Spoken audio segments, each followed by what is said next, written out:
Državna izborna komisija objavila je prve rezultate izbora 6 sati nakon zatvaranja birališta. Kasno objavljivanje mnogima u Venecueli ukazuje na to da je vladi trebalo vremena da odluči s čim će izaći u javnost. Objavljeno je da je aktuelni predsjednik Nicolás Maduro osvojio još jedan treći mandat sa 51% osvojenih glasova. Na drugom mjestu je njegov glavni rival Edmundo González koji je osvojio 44%. Kako je saopšteno, izlaznost je bila 59%, što baš ne ide u prilog onome što smo vidjeli tokom jučerašnjeg dana, odnosno velike redove građana koji satima čekaju kako bi glasali. Također, mnogi građani koji su se zatekli u redovima čekali su gotovo cijelu noć da glasaju za opozicione kandidate.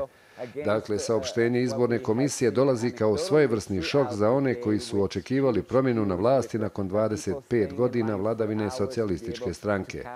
S druge strane, imajući u vidu ono što čujemo od opozicije nakon saopštenja, njihova strategija će biti da insistiraju da je Edmundo González pobjednik predsjedničkih izbora i da je osvojio 70% glasova, te će tražiti da se provjere rezultati izbora.